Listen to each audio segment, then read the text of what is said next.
everyone, and welcome back to another episode of Sa Atin Lang To, Promise!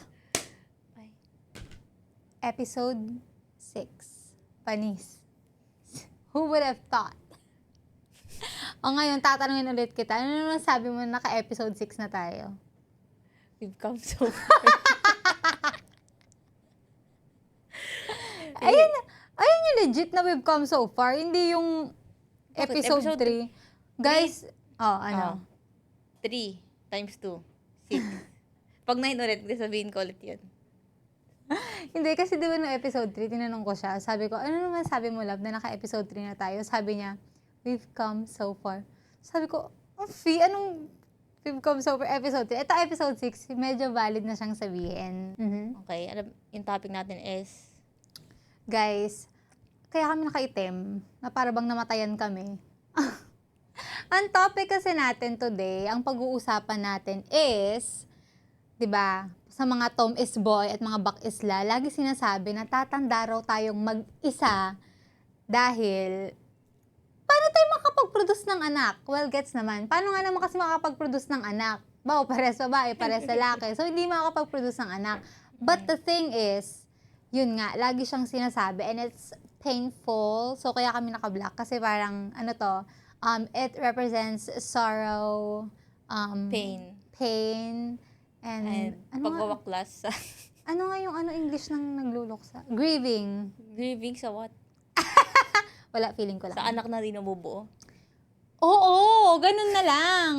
Sa anak na lang na hindi mabobo. Anyway, so yun nga yung topic natin today. So, I just wanna ask, anong thoughts mo dun sa eksena na yun, na lagi na lang sinasabi na paano kayo mag-aanak? Pares kayong babae, pares kayong lalaki. Like, sige, isama natin yung mga gay men. Well, for me, parang OA naman nila. Sa totoo lang. Kasi hindi naman, technically, hindi lahat ng tao gusto mag-anak, okay? Mm-hmm. Like, lalo na ako dati, ayoko talaga mag-anak personally.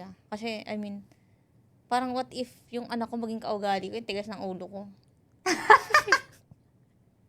So, sinasabi mo, salot kang anak? Oo, spoiled kaya ako dati. So, parang kung ako yung magiging anak ko, baka paluin ko talaga, na lang ako, mademanda na lang ako sa child abuse, ganong level. Feeling mo naman, parang bubugbugin mo naman yung bata. Dahil ganun ko, pipitik-pitikin ko, makulit ka. Bakit? Sige, paano yung kulit mo dati? Well, nagwawala ako pag di ko nakuha yung gusto ko. Hindi ako masyadong alam, ba't ka ganyan? Kasi ganun din ako eh. Spoiled ka nga eh. Kaya nga hindi ako makalaban. Yun nga, basta, kumbaga, ang pagkakaroon ng anak, depende sa tao. Lalo na sa generation natin. Okay, wait. So, ang pagkakaroon ng anak is depende sa personality mo as a person. Oo.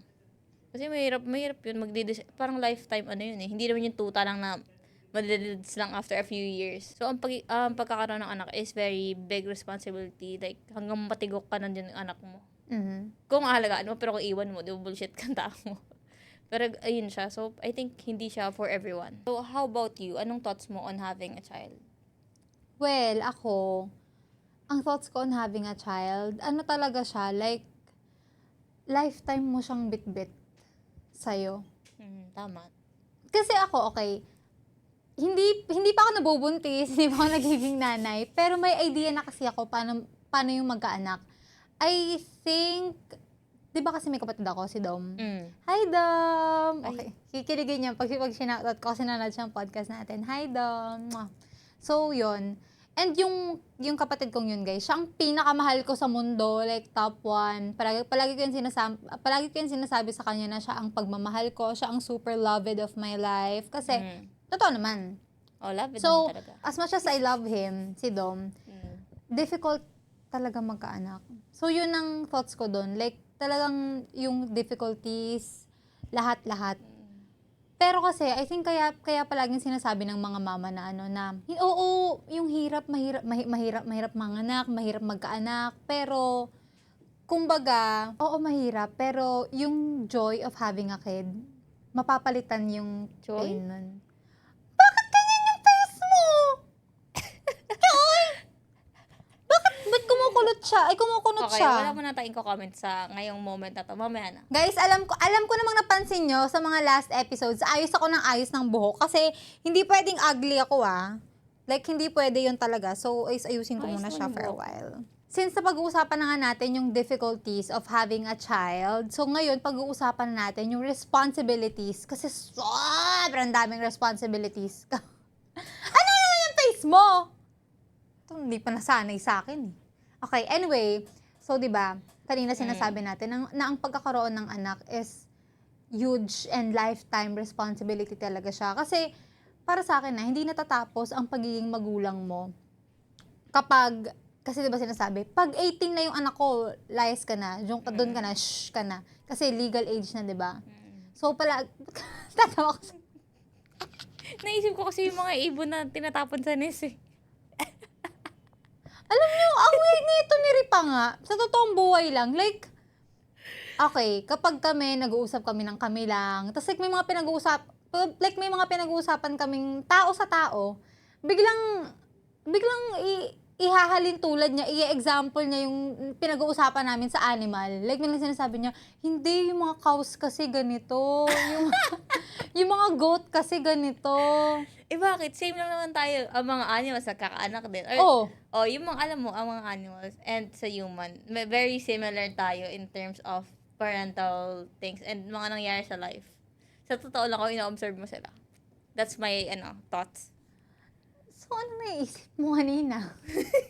Kasi yung face niya parang may something wrong. Hindi kasi yung mga bird, pag kaya na nila, yung parang feel ng nanay nila, kaya na nila yung sarili nila. Ginagano na sila, sisipain na sila sa nest.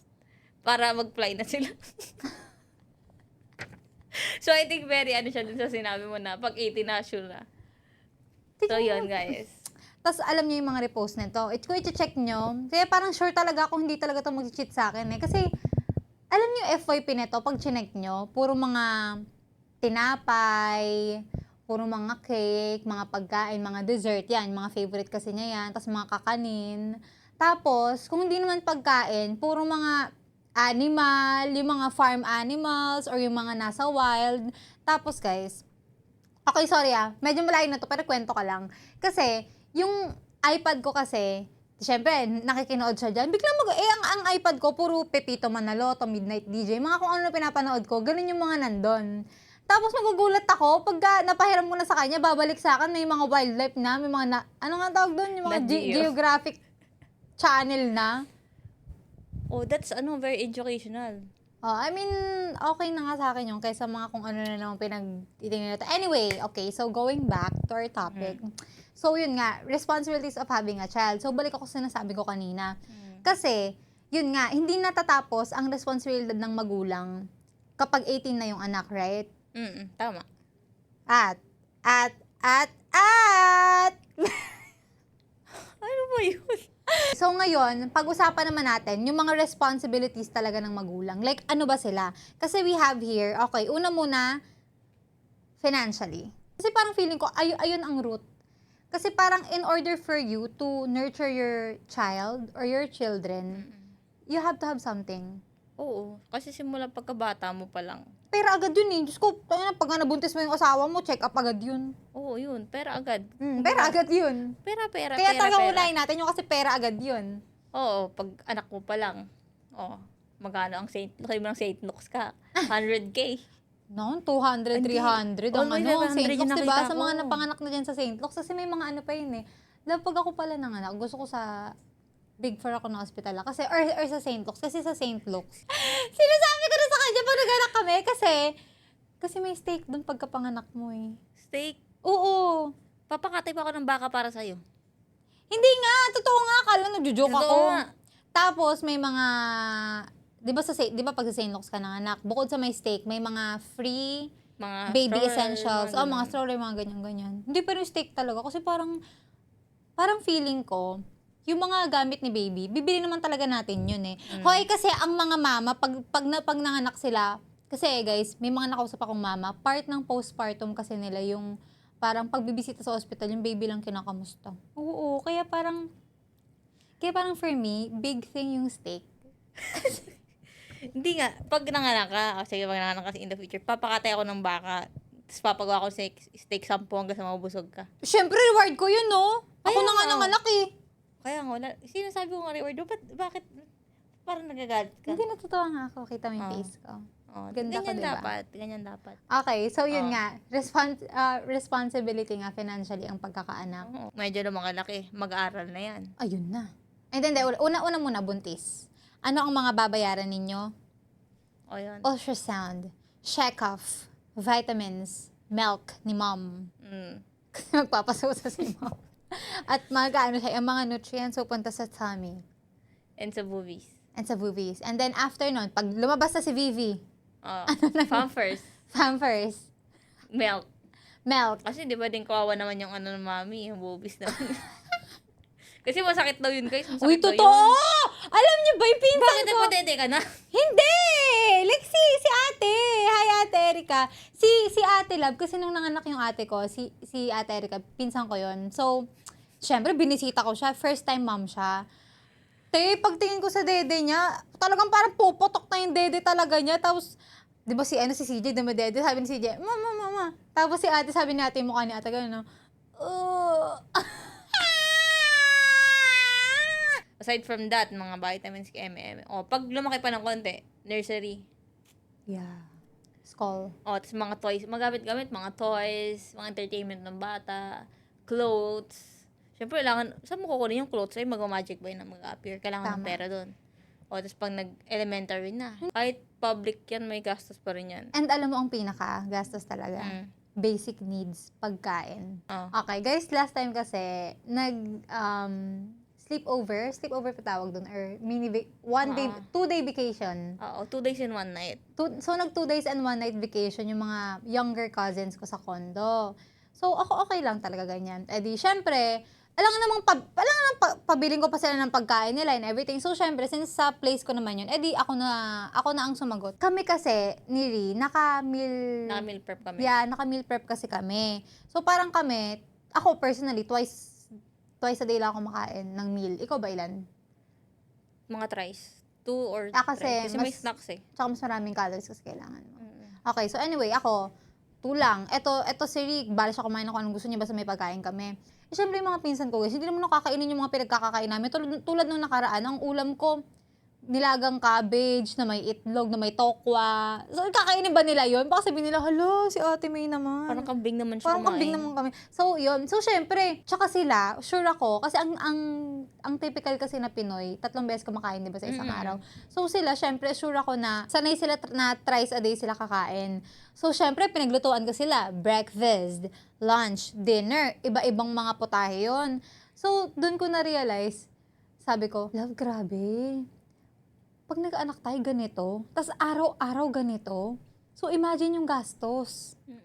Mahal mo So, naman ang bilihin. Paano nakakaya ng isang ordinaryong Pilipino na yung parents or yung tatay lang nagtatrabaho tapos like ordinary na manggagawa lang siya? Paano niya nakakaya na mapakain yung anak niya? Tapos let's say 4 yung anak or 5, 6. Eh, yung mga Pinoy, big family talaga, di ba? Oh my God, ang hirap pala talaga. Tapos like, okay, appreciation post din to para sa mga magulang ko kasi hindi kami mayaman pero never kong na-feel na mahirap kami to wala kami makain. Kasi parang paano nila kami napapakain araw-araw tapos spoiled pa kami? Eh, hindi naman kami mayaman. So, diba, like, very great job din talaga sila. Kasi sabi mo, hindi mo na-feel na Ikaw din, di ba? hirap Sabi mo sa akin, like, hindi naman kayo rich, pero hindi rin kayo na, sa pagkain. Kasi, for me, pagkain talaga ang basihan kong Oo, parang never naman ako nagutom nung bata ako. Yun yung ano ko. Like, never kami yung parang, wala na ako yung makakain ngayong araw. Ayun. Ganun. Pero like, alam ko yung mga ganung moments, pero na-realize ko lang siya nung tumanda na ako. Yun. So, parang, ayun, hindi pina-feel ng parents ko na parang, noodles na lang yung ulamin natin kasi ito na yung last money, ganyan. Walang ganun. Never mo na-feel yun. So, parang, Okay, so, next naman na responsibility is, for me, kapag din mag-aanak ka, you have to be mentally ready. totoo. Mentally ready ka dapat talaga. Kasi, may mga magulang na, alam mo yung usually Baliw. ito nangyari sa mga yung mga accidentally sila na Parang buntis. nabuntis. Oo, like, or walang plano pa na magkaanak sila ng partner niya, tapos nag-anak sila. Ayun na nga, pag dumating na yung child sa kanila, parang na sila, hirap na sila. Yung parang, alam mo yun, parang nagtatalo sila everyday, ganyan. Hindi sila ready. Oo, tapos parang nagtuturuan kung sino yung gagawa nito, ganyan. Kasi parang yung utak nila, pang ano pa, pang single person pa or like for someone na wala pang Kumbaga, anak. buhay binata, buhay dalaga. Oo. Kaya usually, di ba dun, napapansin ko ganyan yung mga ano, mga teenage pregnancy na mga atake. Usually yung, ayun, immature pa sila kasi. So parang yung ano, yung, ang anak nila naging ending sa parents, pinapaalaga, imbes na sila mag-aalaga. Tsaka love, for me, ang mga magulang na hindi ready, sila rin yung mga abusive. So guys, sa totoo lang, nakakairita naman talaga yung mga bata paminsan. Kasi makukulit. I mean, lalo kapag pagod ka sa work, tas may manggugulo pa sa'yo. Tapos may iyak yung mga May sanggol iyak pa pa. ng, hindi na sagbol. Ano sabihin nating toddler. Yan, pinakamakulit talaga na sa'yo. Tsaka actually, kahit toddler, kahit bata lang talaga.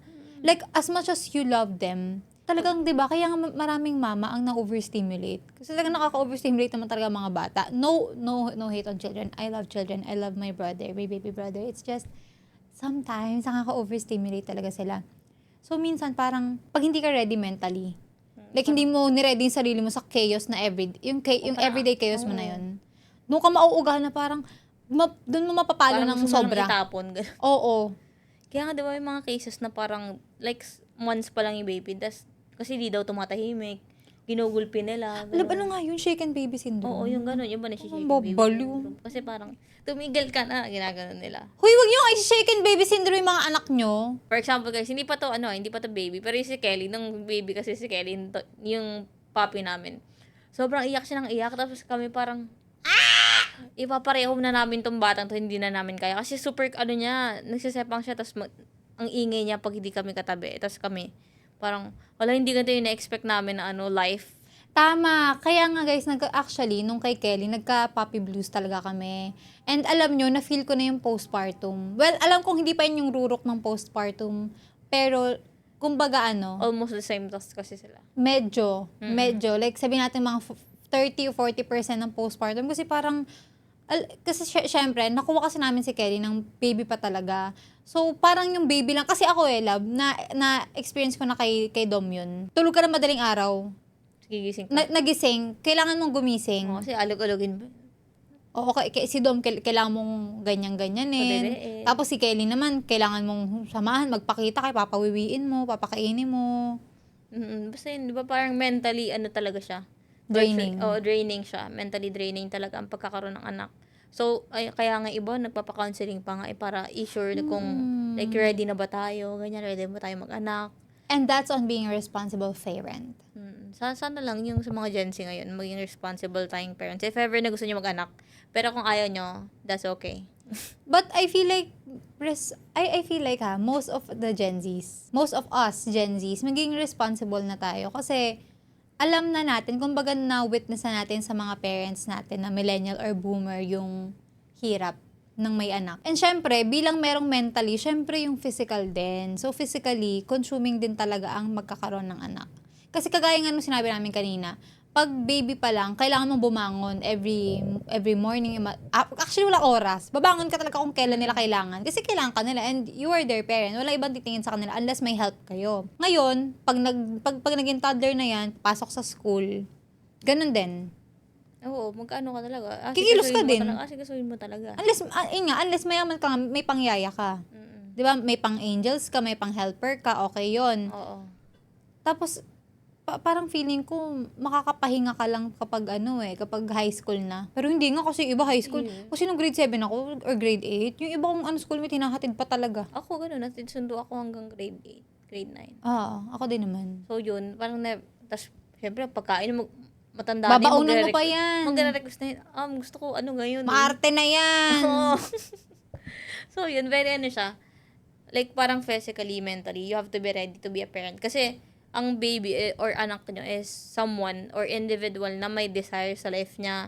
May mga gusto siya sa buhay na malamang baka hindi mo gusto. Mm-hmm. And you have to be mentally prepared to accept that. Kasi kung hindi, parang ikaw yung toxic parent na parang it's okay naman to guide your child, gano'n. It's okay to guide them, pero wag nyo lang sila masyadong diktahan. Wag nyo lang sakalin sa mga beliefs nyo. Just maybe try to hear them out kung ano mga gusto nila sa life, ano mga plano nila, mga ganun bagay. Yun, basta, I think, kailangan mo maging mentally prepared kasi that someone or that child is someone na iba yung belief sa'yo. Oo. Kahit pinalaki mo siya, there's a big possibility pa rin na hindi kayo magiging same ng thoughts. Hindi kayo magiging same ng pananaw sa buhay. Tama. So, ngayon, i-relate na natin siya sa Walawa setup. So, yung mga sinabi namin, totoong struggles and responsibilities talaga siya of having a child. Pero, when you're in a Walawa setup like us, yun din, responsibility din natin siya legally and struggle din natin siya legally. Kasi alam naman natin na kapag dito sa Pilipinas, walang law na nagsusupport na 2 women can have a child. So, either or lang. Kung sa ipapangalan or sa akin. Actually, di ko nga alam if pwede ipangalan sa'yo if hindi naman ikaw yung nag-carry. Or sa akin pa ipapangalan kahit na hindi ko siya eggs. Diba? Ang gulo. Kasi what if egg ko pero ikaw yung nag-carry? So, kanino yung ipapangalan yun? Yun nga, diba? Eh, paano kung ako nga nag-carry? I think meron naman dyan law somewhere. Pero hindi ko pa nababasa. So, isearch nyo na lang. Kayo na mag-search mismo. Love, di ba si Miss Lady, tas si Hergie, di ba? Nanganak na si Miss Lady. Oo. Hindi ko kasi fully napanood yung TikTok niya, pero tinapik niya to. Kanino nga nila pinangalan si Baby Hector? Cute ni Baby Hector. Kay Hergie ata eh. Kay Hergie ba? Kasi parang kay Hergie ba? Hindi pa kay Lady? Hindi ko nga sure. Kasi Kasi siya yung nanganak eh. Hindi ko masyado pinanood yung video eh. Hindi ko nga rin, kasi parang nagmamadali ata ako nun, so naganon ko na siya. Oo, pero feel ko nga baka kay Lady kasi siya yung nanganak sa ospital eh. Oo. 'Di ba? Hindi naman si Hergie yung umano doon bumakaka doon sa Kasi, table. kasi medyo mahaba kasi yung video nun ni Miss Lady. So, parang nagbasa na lang ako ng comments. So, parang habang nagbasa siya, nagbabasa ako sa comments. Parang sabi doon, bakit po di nyo nalang gawing second name niya yung Denily? Sino ba Denely? Kasi si Lady, Denily yata talaga apelido niya. Tapos, di ba si Hergie Bacyadan? So, parang ang gawin na lang na pangalan. Diba ako, Trisha May Espenya. Parang si Baby Hector Denily Bacyadan na lang. Parang actually astig siya. Actually, pwede, Kasi yung Denily, hindi naman mukhang apelido eh. Yeah, actually. Mukhang pangalan lang naman, di ba? Maganda rin siya pakinggan. Well, congrats pala sa kanila. Yeah, congrats. Guys, alam nyo ba, inspo ko yan si Hergie tsaka si Miss Lady kasi may anak sila. Naisip ko yung katawan ni Hergie. Sabi ko, inspo? Hindi yung katawan, yung love life, Ay, ako yung personally. family nila. Personally, inspo ko yung katawan ni Hergie. Yung ganda kasi nung gano'n yun. Oo, yung katawan niya, inspo naman talaga, pero hindi yung sinasabi very ko. manly build niya, guys. I'm a fan. Naturally. Si Daddy A tsaka si Mommy A. Si Avio tsaka si Ayon tsaka si V. Favorite twin sila. So yun, hindi ko rin alam if kanino nakapangalan yung twins tsaka si V. Feel ko kay Daddy, sa Daddy yun. Kay Daddy. Kay Kay Daddy A. yun, for sure. Daddy. So, feeling ko kay Daddy A. Yun Or nga. baka kay Mommy Apple. Feeling, kala mo close eh. So, basta. So, yun nga, like kapag nasa Walawa setup ka, meron talagang kalakip na legal matters ang pag-aanak. Kaya hindi talaga siya madali. Ngayon, let's spin it on us. What do you feel when people ask you or tell you na, paano ka mag-aanak niyan? Eh, tomboy ka. Pares kay babae. Well, personally sa akin, nung una. Kasi, guys, ayoko talaga mag-anak. Personally. Like, medyo bata-bata ako Like, wala talaga ako sa plano ko. Kasi parang sabi ko, naiirita nga ako sa mga bata eh. Bata ka pa lang, ganyan ka lang mag-isip? Oo. Ayoko kasi naiingayin ako. Gusto ko yung peaceful lang yung buhay ko. So, feel ko pag may bata, parang ang chaotic. You know, tas I don't want to have responsibility pa na ganun kalaki. Gusto ko kasi mag-enjoy sa life and everything. Ganon. So, parang, pag tinatanong ko ng ganon, ayoko. Sabihin ko, ayoko nga mag-anak eh. Sabihin, yun. Tapos sabihin ko, wala, ayoko talaga. Eh, ano pala yung mga plano natin? Well, nagbago lang isip ko ngayon. Kasi syempre guys, tumatanda na tayo. Medyo nag-open na yung frontal lobe ko, ganun. So parang, ayun, naisip ko, okay, parang maganda yung idea na magkaroon ng anak. So ayun, ngayon parang, Hindi kasi parang napaganon ako sa'yo eh. pag ganun ko. Hindi parang, ano yung mga pinlano natin sa buhay? Pangarap ko lang yon. Ano kasi to? Okay, timeline ang sinasabi ko. Okay, so initially, Kaya nga sabi ko, before. Kaya nga before, di ba? okay, sige. Oh, yun, ayaw ko nga. Kasi guys, sino bang gusto nangyari, nagkaroon ako ng cellphone. Nagkaroon ako ng games ko. Sino gusto may ano? Tapos may, batuhin ko kung ganun Bakit? Feeling mo ngayon na wala ka pang Ah. anak at naglalaro ka ng cellphone? Tingin mo walang ganun sa ano? Meron, di ba ako? Love! Ano ba yan? Oh. Iba pa rin yun. Ikaw kasi, pwede kang tumahimik ka lang na ano, titigil ka. Eh, Tingin mo ang tumitigil ako? Ikaw ang tumitigil maglaro para tumigil ako. anyways, guys. Ayun, sa akin nga ngayon, kasi feel ko parang, ewan ko, like, nakikita ko na yung self ko na may child in the future. Siguro pag ano na yun pag ready na ako in every aspect, yun. Mhm. Doon ko na mo feel na ready na ako. Pero ngayon, ay gusto ko siya, pero not right now. Okay. I have to be ready. Sige. I'm gonna ask you, kailan nag-iba yung perspective? Kasi di ba you said, ayaw mo initially. Well, nag-iba siya. Okay, nag-iba siya nung... Feeling ko na gusto mo na lang kasi gusto ko. Feeling ka na Well, naman. oo, siguro din, isa din yun. Tingin mo. Gusto ko siya kasi gusto niya din.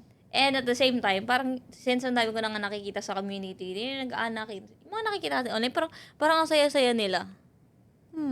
So parang sabi ko, parang I want that then in my life.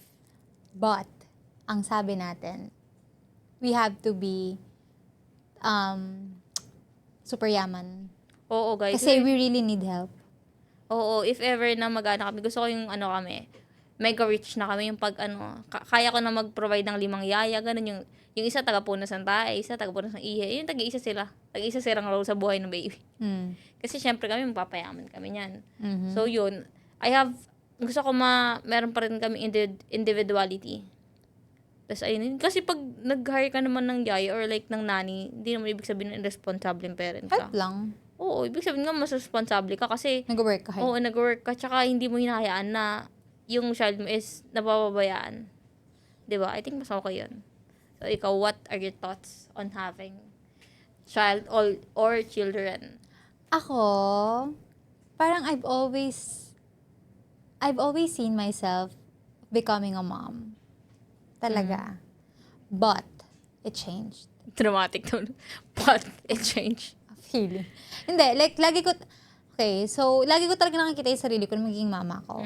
Pero nung lumaki ako, syempre mas nag-widen yung perspective ko sa mga pangyayari socially. Okay, so, basically, mas against, socially aware ako. So, dun ko nakita, lalo nung nag-solo ako sa buhay, like, dun ko nakita, shit, ang hirap lang ng buhay. Kagaya yung sabi ko kanina, like, randomly may mga realizations ako na, shit, paano pag ang dami mong anak, napapakain mo dyan, hindi pwede pabayaan mo yan pag tinatamad ka magluto, tapos wala kayong help.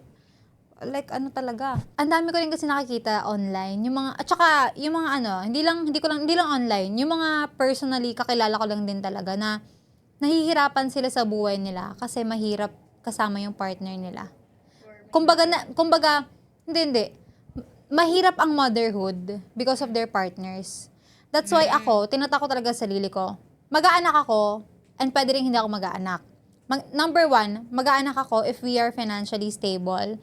But I think above everything, mag-aanak ako if yung partner ko is a good partner. Kasi guys, ang hirap ng mag-anak eh. Lalo na ako, halimbawa sa atin, alam ko namang sa atin, ako ang mag-carry ng baby. So, ang dami ko nakikita dyan, nakakapanganak lang, tapos actually, hindi pa nga nanganganak, walang hiya na ng asawa, leche. Kasama-sama na ugali. Hindi totoo, ang laki ng galit ko sa mga ganyang lalaki. Kasi, Diyos ko naman, pinahirapan mo yung babae, magbabago katawan yan, hormones yan, maki-crazy, ma-ansya-ansya yan, lahat-lahat na ng kahirapan sa buhay, ma-experience yan. Tapos, at the same time, niloloko mo, nag-cheat ka, or di kaya naman batugan ka, siya pa pinagtatrabaho mo para may pampanganak siya. Uy, mahiya naman ho kayo. Hindi ho bubuntis-buntis kayo, tapos pag po syempre sa babae may iwan yung bata. Tapos love, mataas din kasi ang chance na iiwanan nila yung mama. Pwede sila mag-disappear bigla kung maisipan man nila. Kaya for me talaga, always choose your partner wisely. Kasi sabi nga nila, ang anak mo hindi makakapili ng tatay or ng magulang yan. Pero ikaw makakapili ka ng magiging tatay niyan or magulang yan or mama niyan. Tama yan. Kaya ako, kasi guys, nung naging jowa ko si Ri, like, na-proven and tested. Tangina, ano naman? Bakit ganyan na yung mata mo? Ano ba? Ano ba? Sabi mo na nga, nakikinig nga lang ako eh. Kapikon to. Anyway, nung naging partner ko si Ri, dun ko na-realize na, Ay, wow. Okay. Aasawain ko to. Papayag akong magkaanak if I'm with this person. Why? Because she's so patient and she's so responsible and she just loves me so much. For me, yung tatlong yun yung kailangan in order for you to be a good parent and in order for you to be a good partner to your partner. To me. Mm. Kasi guys, ang daming beses na kapag like tinatamad lang ako on a random day or let's say masama pakiramdam ko, talagang siya na nagdadala ng lahat ng trabaho sa bahay. Hindi niya ako inobliga din niya ako sinusumbatan. Walang kahit ano. Like, walang yung paggalit siya, aanuhan niya ako. Tapos, grabe rin ang peace of mind ko sa kanya. So, alam ko na pag nagbuntis ako, while buntis ako, talagang princess treatment talaga. Like, alam kong di niya ako lolokohin. Ano ba tumatawa ka? Kinikilig ka ba o ano? Secret. Gagawin na naman yun, no? Feel na feel ko kay Ri yung pagmamahal talaga. And feeling ko, if, syempre ngayon na masama na yung ugali ko ngayon, di ba? Syempre pag nabuntis ako, mas sasama yung ugali ko. So, alam kong kaya niya pa rin i-take yung lahat sa akin. Dahil ang dami nagsasabi dyan ng mga tao na hindi daw kami makakapag-anak dahil daw tomboy daw kami. Actually, hindi naman kami tomboy eh. Pero, okay, kasi ayun yung term sa Pilipinas eh, na tomboy. Ang dami nagsasabi sa inyo daw yung magkakaanak. Bibigyan ko kayo. Ililista ko sa inyo ang ways kung paano kami magkakaanak. Ano yung game show? Okay, so number 1, syempre IVF guys. Sobrang, kuya ba? Hindi, may inaanak kasi ako recent. IVF baby. IVF baby, tas ano, babae? Kailan Mm. lang. Parang last month natin. Ulo, narinig niyo ba? O di ba possible? Tapos kayo pasabi-sabi kayo magkakaanak. Kayo nga eh. Wala. Nang away na naman ng manonood, no? Sorry sa mga manonood na inaaway ko, pero dapat lang kayong awayin.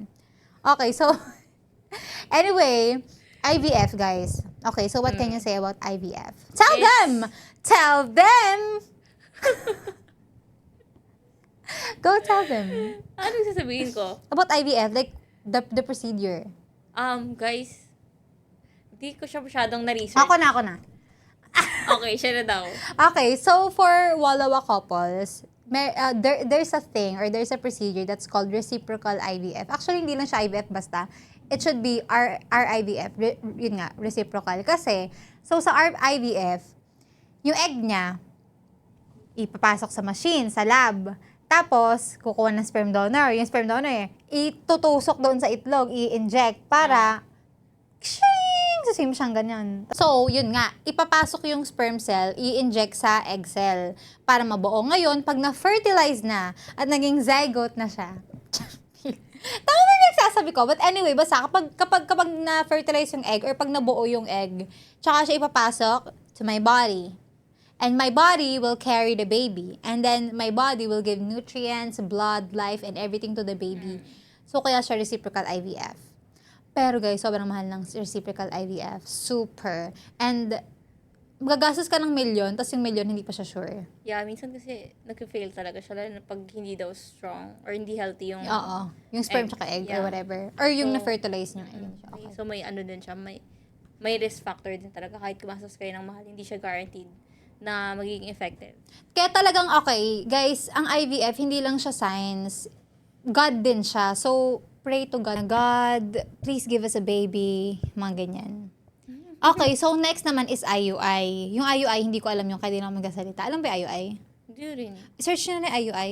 Okay, so next naman is artificial insemination. So, artificial insemination, mas mababa yung presyo niya na magagastos ninyo. And, I think mas madali siya ang procedure kaysa sa IVF. yeah, Parang kasi- IVF is very complicated to be Oo. honest. But while artificial insemination, mas hindi rin siya maraming injection. Oo. Parang mas ano din siya, mas basic. Basically, pipili kayo sino magdadala. Tapos Tapos siya pwede na pasok. i-inject ng sperm. Okay. Then, siya na yun. So, next, meron din tayong surrogacy. And then, ito talaga, yung parang very, very common sa Pilipinas. Simula nung una pa lang, adoption talaga. Oo, I think, ano din, okay din naman yung adoption. Oo, kasi at least yung baby na walang home, mabibigyan mo ng home. Oo, tsaka And love. Kasi ano yun siya, hindi siya effective for everyone. Kasi may ibang mga tao na parang hindi nila kaya i-love yung hindi nila sama ko kadugo. Oo. So, parang very ano din. Like, naawa naman ako sa mga, mga batang walang bahay or like yung mga walang magulang. Ayun na, nasampu na na ganun. Pero yun, it depends din dun sa kung kaya ng part ng both parents. I think. Kasi guys, ang hirap naman na parang, ay, wala akong pera pero gusto kong mag-anak. So, sige, mag-adopt na lang ako. Tapos, hindi mo pala kaya magmahal ng hindi mo kadugo. Parang kawawa naman yung bata. So, I think yung adoption, ang pinaka-i-ready mo dyan talaga yung emotional and mental well-being mo mismo. In order for the child to have a home, Like loving home. loving home, kailangan maging okay ka muna as a parent. So now, andito na tayo sa segment natin na toxic or valid ba? The question is, toxic or valid ba na hindi ka mag-anak? Valid Kasi naman. yung iba, no, kinukonsensya yung ay, hindi ka mag-anak. Sinong mag-aalaga sa'yo pagtanda mo? Wala mag-aalaga sa'yo, kawawa ka naman. Tsaka, paano na lang yung lahi nyo? Paano yung lahi? Sayang naman. Ganda-ganda mo, oh. Ganun nga. Sa akin, naman, valid yun. Kasi kunyari kung ako, if ever, kung mag-isa lang ako sa buhay, ba't ako mag-anak? Kaya nga. I mean, kung magpapakayaman ka lang naman din, di bumili ka na ng mga retirement plan sa mga aging houses. Pero kung prepared ka naman, kung gusto mo talaga mag-anak, like kahit wala kang partner, envision mo yung sarili mo as parent. Oo. Why not? I think yan ang pinakamahalaga. Tama ka. Dapat may envision mo muna sa self mo. Kagaya, sino ba yun? May-ari ba yun ng aficionado? Yung gay? Si aficionado. Oo, yun. Apelido Siya, kasi diba, like, wala siyang partner, pero Ang dami niyo anak. parang dami niyang anak. Kasi nga, gusto niya talaga maging, gusto niya maging parent Parent. talaga. Yeah, loving siya. Oo. Tapos parang ilan yung anak niya ngayon. Kasi puro kambal triplet. Ganda Ganun pati, yung, no? niya, ang gaganda. Pupogi nila lahat. So, tignan mo siya, like, prepared siya mentally and financially. So, parang go. Kahit wala akong partner, mag-aanak ako kasi gusto ko. Pero paano naman yung mga ayaw mag-anak? Ako, ang take ko doon, okay lang. Kasi guys, ako personally, pro-choice ako, so whatever you want. And marami sa generation natin, sa mga Gen Zs, na ayaw mag-anak. And that's okay. So sa mga boomers, sa mga millennials dyan, please do not shame a person na ayaw mag-anak. Kasi, yun nga guys, ang dami namin sinabi kanina ng mga difficulties of being a parent. Please also consider that. Hindi naman porket ayaw nila mag-anak, demonyo sila, wala silang pagmamahal sa buhay, walang love sa sistema nila. Actually, for me, mas responsible pa nga sila kaysa sa ibang parent. Kasi sila, alam nila mismo sarili nila, okay, Na hindi nila kaya. I'm not ready for this and I'm not prepared for this and I think I'll never be prepared and ready. Kasi may ganun talaga ibang tao na. Kasi may mga friends ko ba yun, or like, nababasa ko na online, like, talaga, like sa isip talaga nila, di talaga nila kaya mag-anak. Kasi alam nila sa utak nila na parang, I cannot handle the responsibility to take care of another human being. So, 'di ba? Parang mas okay na 'yan kaysa yung kinakantsawan ako sa reunion, wala daw kayo mag-anak. Google Pay kapag Oh, tapos tignan mo pagka Google Pay mo, papabayaan mo. Tapos kung ano papakain mo, di mo alagaan. Parang, 'di ba? It's better to not have a child at all kaysa mapabayaan mo lang naman din pagkatanda niya. So guys, nandito na tayo sa next segment natin na Ever Have I Never. Basically, Ever Have I Never is Never Have I Ever. Pinaarte ko lang kasi maarte po ako. So, you read Ay, ako. the questions. So, anong consequence na ito? Wag na. So, Consequence. 7 lang yan, no? Consequence ko mag-buy ng dinner mamaya. Kung sino pinatalo. Sige.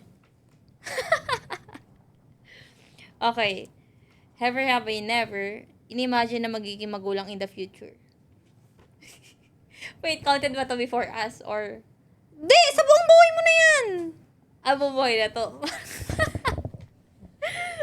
Sige. Kasi ngayon, na-imagine ko na dati guys kasi wala talaga sa imagine ko. Wala yun sa imagine ko. Parang mai-imagine mo yun eh. Hindi siya naging step by the step. Hindi, oo. Na-imagine ko na siya ngayon. So, -1 na ako. Uy, ako din. Okay, Ano mo tinatanong? Ikaw lang? Sumagot ka na naman eh. Oh, 6. Okay. Ever have I never na panaginipan ng anak? Ano yun? Basically, guys, parang na-fantasy mo na may anak ka sa panaginip mo. Ganun. Guys, I have. Napaninginipan ko ni anak ko. Fantasy niya talaga yun. Na-imagine niya talaga. Guys, bata pa lang ako, napapaninginipan ko ni anak ko. Alam mo, love, alam mo yung anak ko? Lalaki siya, na Lalaki baby siya. sanggol. Syempre, kailangan pag-love story. Hindi, Like, napanaginipan ko na yung kakapaing nanganak ako. Oo. Tapos, lalaki talaga. I think nakakatatlong panaginip na ako na natatandaan ko. Puro lalaki talaga yung first child ko. Ever have I never hinanapan na magulang ng anak? Ilan ako? Oh, I have. 5 ka na. Alam nyo, Nanapos ka na. okay. Guys, hinahanapan ako ng anak ng nanay at tatay ko talaga. Like, at this age. Alam nyo, ito, sinasabi ko talaga sa kanila lagi. Kahit lalaki to si Rina, jowa ko, hindi ako mag-aanak ngayon. Bakit? Sa ganda kong to, ang ganda-ganda ng katawan ko, ang ganda-ganda ng face ko, ang dami ko pang pangarap sa buhay. Kahit lalaki to ako mapabuntis dito talaga, ngayon. Kasi parang gusto, guys, I'm a huge fan and I'm a huge believer of always maximize your youth. Because you'll never go back to your youngest age. And this will be our youngest age. Me being 20 plus years old. Oo. Ngayon lang to. Hindi na ako magiging 20 plus ulit. I think 20 to 30 is yung prime years ng mga Prime babae. mo yun eh. Kaya So like, sabi ko sa kanya, mag-travel kami. Gusto gawin namin lahat ng nakikita namin online kung anumang something different, something new sa amin. Gawin namin. tama. Kasi, again, ang pagkakaroon ng, okay, hindi ko sinasabi na yung anak mo, puputulin niya yung buhay mo, ititigil niya, hindi. Kasi there's so much love in having a kid. But, kasi pag nagkaanak ka, kailangan mo talaga siyang tutukan. And for me ha, selfish pa kasi din ako. Ayun talaga, actually, selfish pa kasi ako. Kaya parang iniisip ko muna sa ngayon yung career ko, opportunities ko, how to maximize my youth, my potential, everything that I have right now. Para din, pag nagkaanak ako, marami ako kikwento sa kanya na si mama, ganito, in-enjoy niya yung life niya. So yun guys, kaya ka sa mga ka-same age ko dyan, na ayaw pa munang mag-anak, you are valid. Maximize your youth, maximize your beauty, maximize everything that you have now. Kasi once na mag-anak ka, hindi ka na pwedeng selfish. Ang kailangan tututukan mo talaga yung anak mo. And for me, dapat stable na rin talaga yung utak mo. Kasi, Diyos ko naman, napapanood nyo naman ako. Alam nyo namang unstable yung utak ko. Tapos mag-aanak pa ako. Kawawa naman yung bata, no? Baka na, ano pa ako, na DPWH. Parang mali. DSWD pala. Okay. So, Okay. so wait lang. So, to my mom and dad, please wag niyo muna ako hanapan ng apo kasi... yeah. Have or have I never, nasabihang sayang daw ang lahi. Sabihan naman ako nun. Ilan ka na? 5 ka na, di 6 ba? pa lang ako eh. 5 ka na! Isa pa lang ako. Ano yung unang tanong? In-imagine na magiging magulang. 8 Oh, pa lang. Isa down. pa lang. Oh. Na naginip. Oh. Down ako. Oo. Oh. Hinanapan na magulang. Oh, 3 ka, down ka na ng 3. 4 ka na lang. Ako 6 pa. Akala niya lagi siya dinadaya, pero sa totoo buhay lang. Siya talaga yung nadadaya sa akin lagi. Oh, so ilan na? Oo.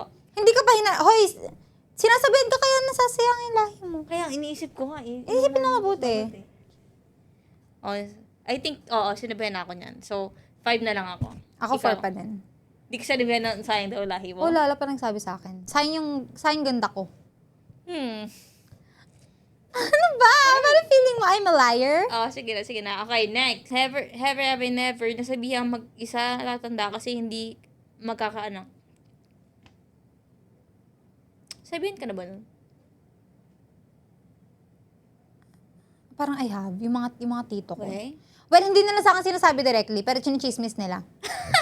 Chinichismis nila. At nakakarating sa akin. So, Kaya, ba't sa mga tito at tita niya dyan, huwag kayo magsasabi ng kung ano-ano dahil makakarating sa kanya yun. may pakpak ang balita, may tenga ang lupa, at may tenga ako. Pero ako personally, parang wala pa naman nagsabi sa akin ng ganyan. Kasi nga, accepting nga yung pamilya mo. Oo nga pala. It's a win for me. It's a sana all. 5, basta ako 5 pa. Ikaw 3 ka na lang. Okay, next. Nag-compute magkano ang magagastos pag nagka-IVF. Guys, laki niya yung ginagawa ng nakaraan. Bigyan niya ako kakausapin. Alam mo ba, ganito yung magagastos pag nagka-IVF? Sabi ko. Like randomly, pag minsan nagugulat, tatawagin niya ako. Dapat magpayaman ka kasi alam mo, ang ginastos sa IVF. Sila tinignan ko. Ganito daw ang nagastos nila. Kinocompute niya. Eh ano? Oh, Tama naman ah. Ako pa, never ko pa ginawa yun. Wala ka kasing, ayaw mo kasi yata talaga mag-anak. Okay guys, ilan ka na lang? 2. Ako, 4 ba? Mm. 4, whatever. So, last na tayo. Have I never namili kung IVF, adoption, etc. Ako hindi ako namimili, pero dahil sa kanya, pinapapili niya ako. Ay, ako hindi ako namimili. Namili ka Pero na. pinapapili niya kasi ako. Oh, doon namili ka na. Oh, ikaw din. Hindi ah. Hindi ah. Hindi ako namimili. Namimili ka lang, sabi mo, artificial insemination na lang, awag ng IVF. Lab, iba yung namimili sa nagtitingin ka ng options. Ikaw ang pinapapili ko, so ikaw lang ang namimili. Anong logic? Baba mo na yan. Okay, 3. Oh, tuwa ko. Oh, talo ko. 3 din pala ako. Oy, 2 ka na lang. Guys, dahil dyan, meron akong free dinner. Kasi after this shoot, magdi-dinner kami. Okay. So, this is our final question. Considering everything that we've mentioned and we talk about, do you think you're gonna be a good parent? Ako personally, I think, oo, magiging good parent ako in the future. Kasi I feel like spoil ako at the same time, magiging disciplinado din ako.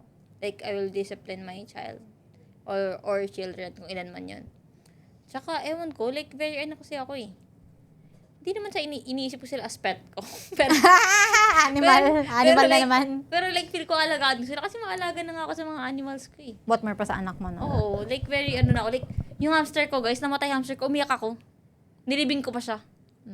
Weh, si Kelly nga, sinasabi mo baby dog si Kelly. Sabi ko sa kanya, hindi baby dog si Kelly, baby lang, period. Baby dog siya. Kasi hamster ko, baby hamster ko din siya.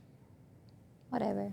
Yun. So, I think, kasi I think responsable naman akong tao. Lalo na, kung like, kung ready na ako. Kasi ngayon, alam kong gusto ko, pero like, hindi pa ako ready sa ibang aspects sa life. Pero pag naging ready na ako, I think I can provide, and I will provide anything and everything na kailangan ng bata. And, like, emotionally, I want to be present. I want to, like, ma-feel ng anak mo na love mo sila, with words, with actions. You know, parang, ayoko nung magkaroon siya ng anything negative sa childhood niya. Gusto ko magkaroon ng anak na mabait. Kasi magiging mabait ka sa kanya. Kasi parang feel ko, kung maayos ka naman na magulang, parang na siya, automatically, yung anak mo, magiging maayos din ng pagkatao niya, unless ma-expose siya sa not good na mga Environment. na environment. So, I think personally, I will be a good parent kasi, patient, maalaga, and everything. I think I will be responsible din. Ako, tingin mo. Ikaw? Oo. Parang labas sa ilong yung sinabi. Mag-i-honest ka na. Hindi ako magagalit eh. Oo naman, pero I think medyo initin kasi ulo mo ngayon. Hindi ko lang alam sa susunod. So yun, I think, okay naman kasi guys, maalaga si Trisha, like, pagluluto ka niya, ganyan. Wait, nagluluto ka niya alam mo, like, mag-worry talaga. So yun lang yung good qualities. So, iiyak ako dito. Ang sama ng ugali mo, ayoko na sa'yo. Meron pa nga, like, magaling nga siya magluto. Tapos, ayun, pag everyday, like, iniisip niya talaga, kunyari, pag mag-gym ako, guys, lagi niya akong ipapaalala sa akin, mag-ingat ka, ganyan. Tapos, iniisip niya rin kung ano mga kailangan ko. Everyday. Hindi lang nalala kasi parang iniisip niya ako lang lagi nag-iisip. Pero siya din iniisip niya yun actually. Kunyari, pag magluluto na kami ng food, ganyan, pag ubos na yung food namin, or like, sa bahay, or like, kung comfy ako sa labas, with other people, iniisip niya yun. So, I think if ever na mag-anak man kami, niya, kasi considerate siyang tao eh. Lagi niya consider yung feelings ko. So, I think if ever mag-anak kami, magiging considerate din siya sa bata. Like, hindi siya yung anak na parang, eto gusto ko, eto gawin mo. Yan ko sa'yo. Okay, so I think, magiging rin siya, good parent din siya. Ako, I feel like I'm not gonna be a good parent. Oh! Kasi sa'yo na lang galing eh. Hindi. Hindi, sinabi mo hindi ako good. So, hindi na lang ako good. Hindi ko lang ako sinasabing hindi ka good ha. Dali na. Answer ka. Feeling ko nga hindi. Like, ngayon, feeling ko hindi. Kasi Sa ngayon? wala akong patience talaga. Well, mo work naman yun. Tsaka, syempre, depende yun. Feeling mo, kanina nga, inaaway mo na ako. Sige, sabi mo, bilang ma-work yun. Kanina sabi mo, luto. Ano pa ba? Ha? Parang yun na naman. Ano mo lang sinabi pa? Meron. Nakita nila ako, kuwang-kuwa ka Ako. Pero hindi, syempre. Hindi, ako feeling ko hindi ako magiging, kasi nga, guys, for me kasi talaga patience ang kailangan sa So, if siguro ma-work ko siya, then I think I'll be a good one. But, when it comes to Ria, I think she'll be a good parent kasi siya yung something na I'm not. She's something that I'm not. she's patient, she's considerate and everything. That's it. No, mas considerate ka sa akin. Sa totoo lang. Whatever. Basta nabuisit ako sa'yo. Pagluluto lang pala kaya ko gawin. Excuse me, no? Ang dami-dami kong kaya offer sa table. Kaya ako madami nga. Ikaw.